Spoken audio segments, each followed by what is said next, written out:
Olá, meninos e meninas, professora Ana Flávia. Estamos de volta com as nossas videoaulas de filosofia, onde hoje vamos fazer a correção da atividade proposta da semana passada e dar continuidade ao nosso conteúdo. Aí, nesse momento, você deve estar o quê? Entrando em desespero. Calma.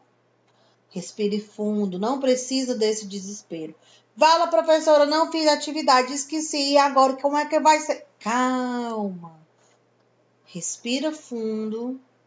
Você que não enviou a atividade da semana passada, proposta na nossa videoaula, você vai prestar atenção à correção que a gente vai fazer agora.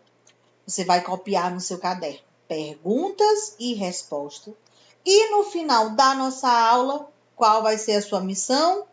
Tirar a foto da atividade, da correção que vamos fazer e enviá-la no Class. Vai ter a mesma pontuação daqueles que enviaram, que entregaram no prazo determinado? Não, não vai. Mas você vai ter alguma pontuação. Então, é como eu costumo dizer, é melhor ter algum ponto do que não ter nada. Então, fiquem atentos a isso. E vocês que já enviaram, vocês que estão com a atividade entregue, e aí você não precisa reenviar a atividade.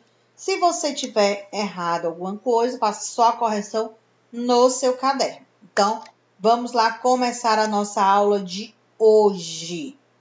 Primeira questão da atividade proposta foi a seguinte: descreva o experimento da pintura. Nós temos aqui a pintura, que foi mostrada na aula passada, a gente analisou ela, vimos os detalhes, foi falado sobre isso. Fala, professora, eu não assisti a aula. Olha, tenha cuidado, você que não assiste às aulas.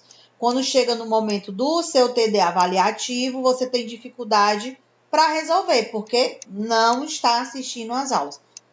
Tenha vergonha, preste atenção na sua vida, assista às aulas, programe o seu tempo, que dá certo. Então, bora lá. Descreva o experimento da pintura. Vamos ver. Trata-se de uma experiência com um pássaro. Deixa eu limpar aqui a tela. Trata-se de uma experiência com um pássaro para demonstrar as propriedades do ar. Como o próprio título da obra indica, por meio de uma bomba, o estudioso retira o ar do recipiente de vidro onde está o pássaro produzindo o vácuo. Aí você deve pensar agora nesse momento. Eu olho para essa imagem e não vejo nada disso. Exatamente. É uma razão. Olha o título, A Luz da Razão. A iluminação, ela dá de longe uma outra visão para você, que de perto você poderia perceber o que a gente acabou de mencionar. Mas de longe a gente observa crianças no meio de adultos, pessoas conversando, falando sobre vários tipos de assuntos que a gente pode desenvolver. Poderia ser conflitos, poderia ser conversas do dia a dia. A gente observa que tem uma criança com a mão no rosto, como se ela não estivesse gostando ou insatisfeita com alguma coisa, até mesmo chorando. Então, é a forma como você analisa, como você observa o quadro. Professora, eu quero copiar essa resposta. Pode ser ela? Pode ser ela. Mas se você descreveu de acordo com o que a gente já analisou anteriormente, na nossa outra aula, não tem problema. É a forma como você está observando a sua análise. Segunda questão. No texto de Kant, por que o filósofo afirma que o esclarecimento é a saída do homem da sua menoridade? Olha aí a resposta. Segundo o texto para Kant, o ser humano só deixa sua menoridade intelectual quando ele se utiliza do próprio entendimento ou da própria razão. O que ele quis dizer? Que a pessoa só deixa de ser menoridade e se torna maioridade quando ela passa a compreender que suas ações estão certas ou erradas. Ele passa a ter a razão, o compreendimento daquilo que ele está falando. Terceira questão. Que relação podemos estabelecer entre a pintura e o texto? Texto que a gente viu na aula anterior. A pintura e o texto falam sobre a razão humana. A experiência representada na pintura busca a explicação racional e o texto defende o uso da razão, do entendimento. Então, um mostra o fenômeno, a realização, e o outro mostra a compreensão, o entendimento. E agora, após fazer a correção da atividade proposta na aula anterior, vamos dar continuidade ao nosso assunto sobre o iluminismo. Então, nós temos aqui o texto para você acompanhar. Quem não tem livro, nós temos aqui a página espelhada para vocês. Vamos lá. A influência do iluminismo no mundo. As ideias iluministas se espalharam pela Europa e chegaram ao continente americano, influenciando muitos pensadores e sociedades. Por exemplo, o pensamento iluminista inspirou, teoricamente, os líderes da independência dos Estados Unidos, declarada em 1776, e a Declaração de Independência, que serviu de base para a organização do novo país. Lembrando que as ideias iluministas, elas estavam relacionadas com 3 pontos. Que pontos eram esses? Igualdade, liberdade e fraternidade. Vala, professora, a gente viu isso em aulas de história, em um assunto que eu não lembro. A gente estudou isso em Revolução Francesa, que era o lema da Revolução baseada nas ideias iluministas. Liberdade, igualdade e fraternidade. Lembrando que essas ideias iluministas, além de ajudar as 13 colônias no período de colonização, de exploração do continente americano, especificamente no território que hoje corresponde aos Estados Unidos, eles tiveram a sua independência em 4 de julho de 1776, exatamente seguindo essas ideias, essa filosofia iluminista. E o Brasil também seguiu, ele tentou dar esse processo de independência através da Conjuração Baiana e através da Conjuração Mineira, principalmente a Inconfidência Mineira. Só que essa Inconfidência ela não teve sucesso. Por quê?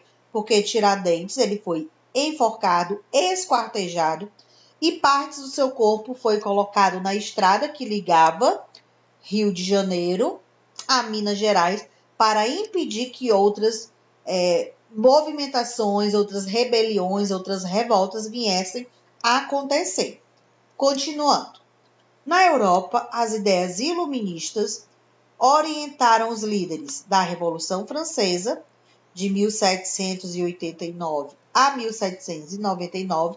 Isso significa que foram 10 anos de conflitos, 10 anos de revolução, que destruíram as bases do antigo regime da França, o absolutismo monárquico, os privilégios aristocráticos e as obrigações feudais.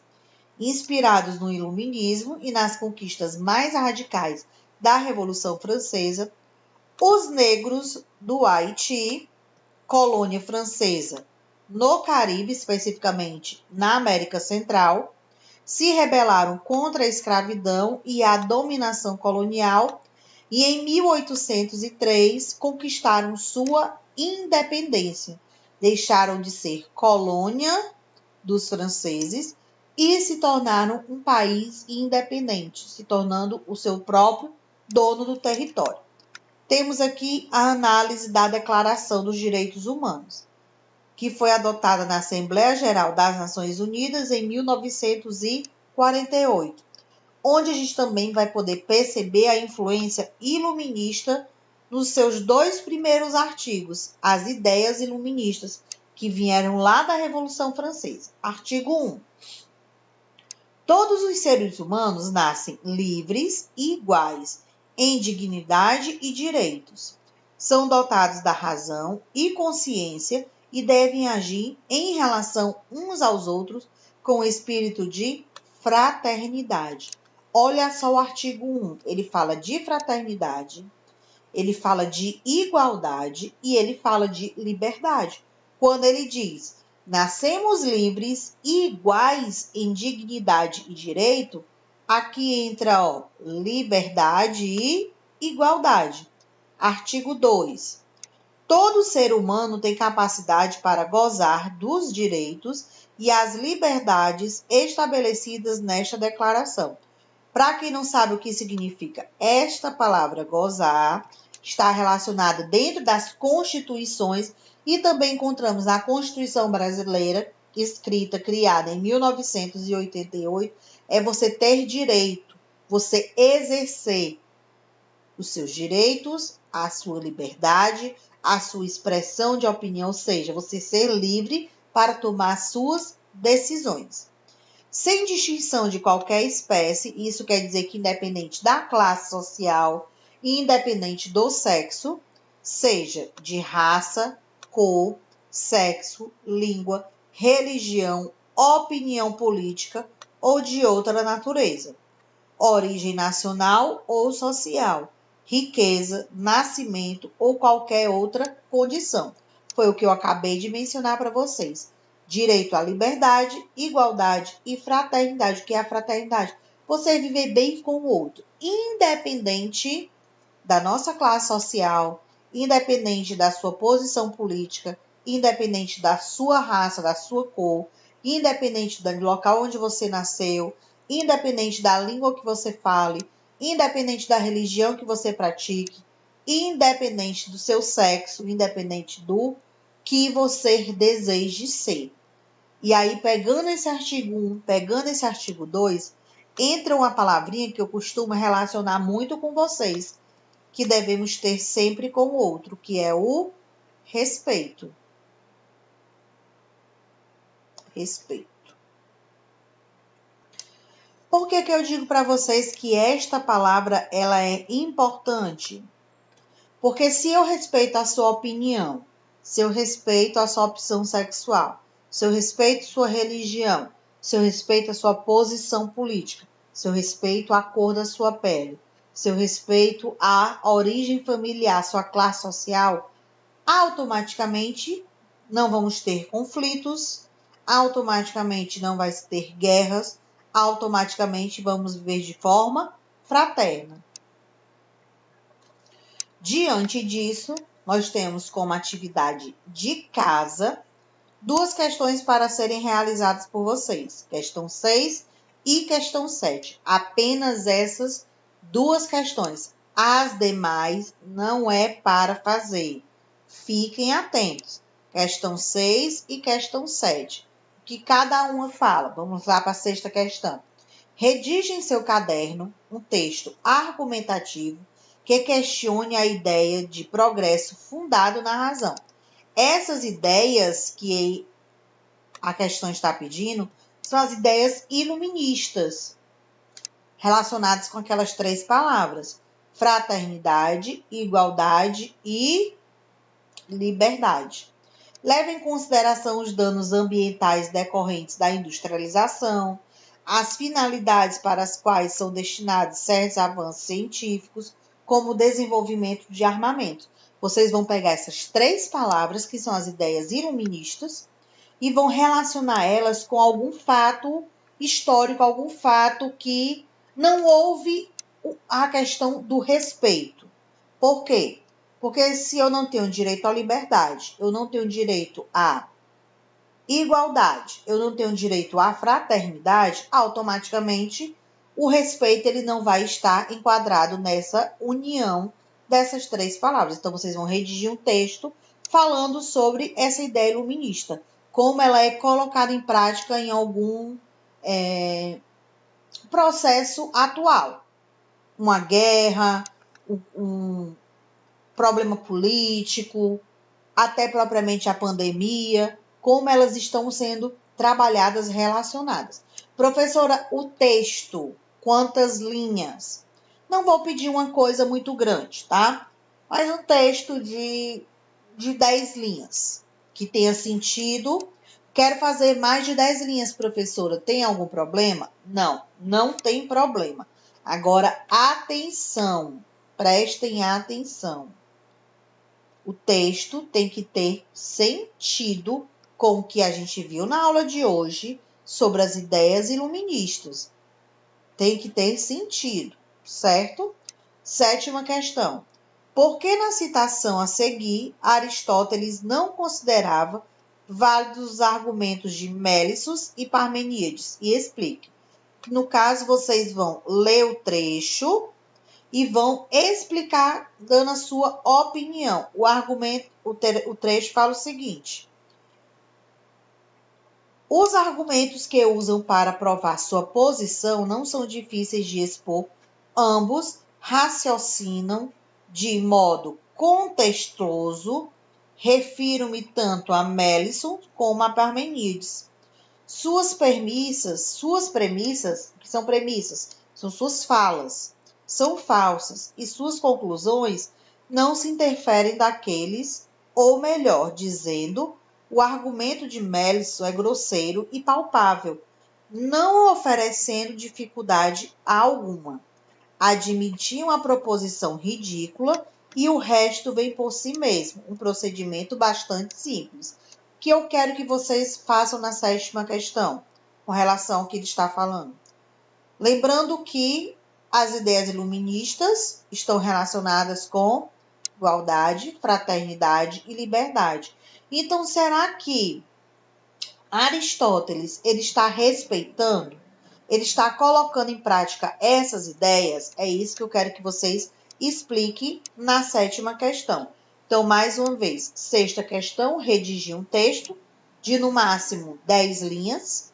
7ª questão, dar a sua opinião sobre a forma como Aristóteles está se posicionando, está criticando a opinião de Melissus e Parmeníades. Será que ele está respeitando? Será que as ideias iluministas estão sendo colocadas em práticas? Essas duas questões, tira a foto no caderno, envia lá no Class, no prazo de entrega, e fiquem atentos à pontuação correspondente a essa atividade, porque é uma pontuação alta, especificamente por conta da 6ª questão, que necessita de um texto. Qualquer dúvida que vocês tiverem, podem tirar no Class. Vamos ficando por aqui. Até o nosso próximo encontro. Até a nossa próxima aula. Tchau!